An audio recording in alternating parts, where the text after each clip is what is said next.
June 3 ಮತ್ತು June 13ರಂದು ಪರಿಷತ್ ಚುನಾವಣೆ ನಡೆಯಲಿದೆ. ಈ ಚುನಾವಣೆ 3 ಪಕ್ಷಗಳಿಗೆ ಪ್ರತಿಷ್ಠೆಯ ಕಣವಾಗಿದೆ. ಮೇಲ್ಮನೆಯಲ್ಲಿ ಹಿಡಿತ ಸಾಧಿಸೋದಕ್ಕೆ ಬಿಜೆಪಿ ಜೆಡಿಎಸ್ ಒಂದ್ ಕಡೆ ರಣತಂತ್ರ ರೂಪಿಸ್ತಾ ಇದ್ರೆ, ಮತ್ತೊಂದು ಕಡೆ ಕಾಂಗ್ರೆಸ್ ಕೂಡ ಪ್ರತಿತಂತ್ರ ಮಾಡ್ತಾ ಇದೆ. ಆದರೆ ವಿಧಾನಸಭೆಯಿಂದ ವಿಧಾನ ಪರಿಷತ್ಗೆ ನಡೆಯುವ ಚುನಾವಣೆಗೆ ಅಭ್ಯರ್ಥಿಗಳ ಆಯ್ಕೆ ಕಾಂಗ್ರೆಸ್ಗೆ ತಲೆಬಿಸಿಯಾಗಿದೆ.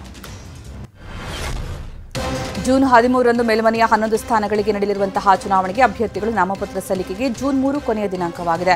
ಇದರಲ್ಲಿ 7 ಸ್ಥಾನ ಗೆಲ್ಲೋಕೆ ಕಾಂಗ್ರೆಸ್ಗೆ ಅವಕಾಶವಿದೆ. ಈ 7 ಸ್ಥಾನಕ್ಕೆ 100ಕ್ಕೂ ಹೆಚ್ಚು ಆಕಾಂಕ್ಷಿಗಳು ಟವೆಲ್ ಹಾಕಿದ್ದಾರೆ. ಹೀಗಾಗಿ ಮೇ 28 ಅಥವಾ 29ರಂದು ದೆಹಲಿಗೆ ತೆರಳೋಕೆ ಸಿಎಂ ಡಿಸಿಎಂ ಸಜ್ಜಾಗಿದ್ದಾರೆ. ದೆಹಲಿಯಲ್ಲಿ ಅಭ್ಯರ್ಥಿಗಳ ಹೆಸರು ಫೈನಲ್ ಆಗುವ ಸಾಧ್ಯತೆ ಇದೆ. ನೈಋತ್ಯ ಪದವೀಧರ ಕ್ಷೇತ್ರದಿಂದ ಬಂಡಾಯ ಅಭ್ಯರ್ಥಿಯಾಗಿ ಕಣಕ್ಕಿಳಿದಿರುವ ರಘುಪತಿ ಭಟ್‌ನ್ನ ಬಿಜೆಪಿಯಿಂದ 6 ವರ್ಷ ಉಚ್ಚಾಟನೆ ಮಾಡಲಾಗಿದೆ. ಈ ಬಗ್ಗೆ ಉಡುಪಿಯಲ್ಲಿ ಮಾತನಾಡಿದ ಮಾಜಿ ಶಾಸಕ ರಘುಪತಿ ಭಟ್, ಶಿಸ್ತು ಸಮಿತಿಯ ನೋಟಿಸ್ ಈವರೆಗೂ ನನಗೆ ತಲುಪಿಲ್ಲ. ಮಾಧ್ಯಮಗಳ ಮೂಲಕ ಉಚ್ಚಾಟನೆ ಅಂತ ಗೊತ್ತಾಯಿತು. ಪಕ್ಷದ ಎಲ್ಲ ಹುದ್ದೆಯಿಂದ ವಜಾ ಮಾಡ್ತೀವಿ ಎಂದಿದ್ದಾರೆ ಅಂತ ಪ್ರತಿಕ್ರಿಯಿಸಿದ್ದಾರೆ. ವಿಧಾನ ಪರಿಷತ್ ಚುನಾವಣೆ ಹಿನ್ನೆಲೆಯಲ್ಲಿ ಕಾಂಗ್ರೆಸ್ ಪಕ್ಷಕ್ಕೆ ಬಂಡಾಯದ ಬಿಸಿ ತಟ್ಟಿದೆ. ಈಶಾನ್ಯ ಪದವೀಧರ ಕ್ಷೇತ್ರದ ಕಾಂಗ್ರೆಸ್ ಬಂಡಾಯ ಅಭ್ಯರ್ಥಿಯಾದ ನಾರಾ ಪ್ರತಾಪ್ ರೆಡ್ಡಿಯನ್ನ 6 ವರ್ಷ ಕಾಲ ಉಚ್ಚಾಟನೆ ಮಾಡಲಾಗಿದೆ. ಪಕ್ಷದ ರಾಜ್ಯ ಕಾರ್ಯಾಧ್ಯಕ್ಷ ಜಿಸಿ ಚಂದ್ರಶೇಖರ್ ಉಚ್ಚಾಟನೆ ಮಾಡಿ ಆದೇಶಿಸಿದ್ದಾರೆ. ಪಕ್ಷದಿಂದ ಉಚ್ಚಾಟನೆ ಬಗ್ಗೆ ಸಚಿವ ಬಿ ನಾಗೇಂದ್ರ ಸ್ಪಷ್ಟನೆ ಕೊಟ್ಟಿದ್ದಾರೆ.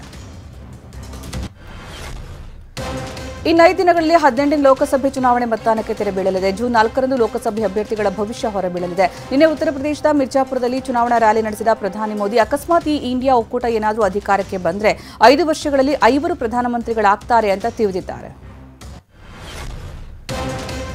ಇಂಡಿಯಾ ಮೈತ್ರಿಕೂಟದ 5 ಪ್ರಧಾನಿ ಆಗ್ತಾರೆ ಎಂಬ ಮೋದಿ ಹೇಳಿಕೆಗೆ ಎಐಸಿಸಿ ಅಧ್ಯಕ್ಷ ಮಲ್ಲಿಕಾರ್ಜುನ ಖರ್ಗೆ ತಿರುಗೇಟು ಕೊಟ್ಟಿದ್ದಾರೆ. ನಾವು ಸರ್ಕಾರ ರಚಿಸಿದ್ರೆ ಪ್ರಧಾನಿ ಯಾರು ಅಂತ ನಮ್ಮ ನಾಯಕರೆಲ್ಲ ಸೇರಿ ನಿರ್ಧರಿಸ್ತಾರೆ. ಈ ಹಿಂದೆ ನಮಗೆ ಬಹುಮತ ಸಿಗದೇ ಇದ್ದಾಗಲೂ ಮನಮೋಹನ್ ಸಿಂಗ್ 10 ವರ್ಷ ಯಾವುದೇ ಬದಲಾವಣೆ ಇಲ್ಲದೆ ಪಿಎಂ ಆಗಿ ಇರಲಿಲ್ವೇ ಅಂತ ಪ್ರಧಾನಿ ಮೋದಿಗೆ ಟಾಂಗ್ ಕೊಟ್ಟಿದ್ದಾರೆ.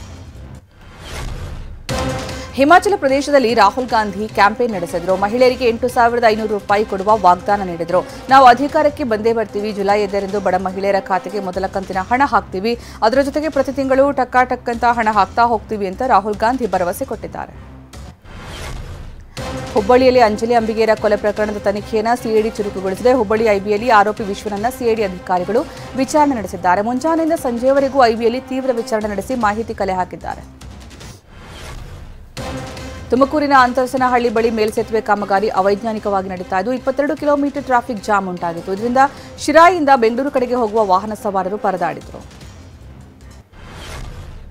ಕೇಂದ್ರಾಡಳಿತ ಪ್ರದೇಶ ಜಮ್ಮು ಮತ್ತು ಕಾಶ್ಮೀರದಲ್ಲಿ ಬಿಸಿಲಿನ ತಾಪಮಾನ ತಾರಕಕ್ಕೇರಿದೆ. ನಿನ್ನೆ ತಾಪಮಾನ 41 ಡಿಗ್ರಿ ಸೆಲ್ಸಿಯಸ್ ತಲುಪಿದ್ದು ಉಧಂಪುರದ ಗ್ರಾಮ ತೀವ್ರ ನೀರಿನ ಬಿಕ್ಕಟ್ಟು ಎದುರಿಸ್ತಾ ಇದೆ. ರಿಟ್ಟಿ ಪಂಚಾಯತ್ನ ಮ್ಯಾಜಿಯನ್ ಮೋರಾ ತೀವ್ರ ನೀರಿನ ಕೊರತೆಯನ್ನು ಎದುರಿಸ್ತಾ ಇದೆ. 2024ರ ಐಪಿಎಲ್ನಲ್ಲಿ ಫೈನಲ್ ಗೆದ್ದು ಚಾಂಪಿಯನ್ ಆದ ಕೋಲ್ಕತಾ ನೈಟ್ ರೈಡರ್ಸ್ ತಂಡಕ್ಕೆ 20 ಕೋಟಿ ರೂಪಾಯಿ ಬಹುಮಾನ ನೀಡಲಾಗಿದೆ. ಕ್ಯಾಪ್ಟನ್ ಶ್ರೇಯಸ್ ಅಯ್ಯರ್ ತಂಡದ ವತಿಯಿಂದ 20 ಕೋಟಿಯ ಚೆಕ್ ಸ್ವೀಕರಿಸಿ ಮಿಂಚಿದ್ರು. 2024ರ ಐಪಿಎಲ್ನ ಫೈನಲ್ ಪಂದ್ಯದಲ್ಲಿ ಕೆಕೆಆರ್ ವಿರುದ್ಧ ಸೋತು ರನ್ನರ್ ಅಪ್ ಆದ ಸನ್ರೈಸರ್ಸ್ ಹೈದರಾಬಾದ್ ತಂಡಕ್ಕೆ 12.5 ಕೋಟಿ ಬಹುಮಾನ ನೀಡಲಾಯಿತು. ಹೈದರಾಬಾದ್ ತಂಡದ ನಾಯಕ ಪ್ಯಾಟ್ ಕಮಿನ್ಸ್ ಚೆಕ್ ಸ್ವೀಕರಿಸಿದರು. ಐಪಿಎಲ್ ಫೈನಲ್ ಪಂದ್ಯದಲ್ಲಿ ಹೈದರಾಬಾದ್ ತಂಡ ಸೋಲ್ತಾ ಇದ್ದಂತೆ ಹೈದರಾಬಾದ್ ತಂಡದ ಮಾಲಕಿ ಕಾವ್ಯ ಮರನ್ ಕಣ್ಣೀರಿಟ್ಟಿದ್ದಾರೆ. ಇತ್ತ ಕೆಕೆಆರ್ ಗೆಲುವು ದಾಖಲಿಸ್ತಾ ಇದ್ದಂತೆ ಕಾವ್ಯ ಕ್ಯಾಮೆರಾ ಕಾಣಿಸದಂತೆ ಅತ್ತ ತಿರುಗಿ ಕಣ್ಣೀರಿಟ್ಟರು. ನಂತರ ಚಪ್ಪಾಳೆ ತಟ್ಟಿ ತಂಡವನ್ನು ಹುರಿದುಂಬಿಸಿದರು.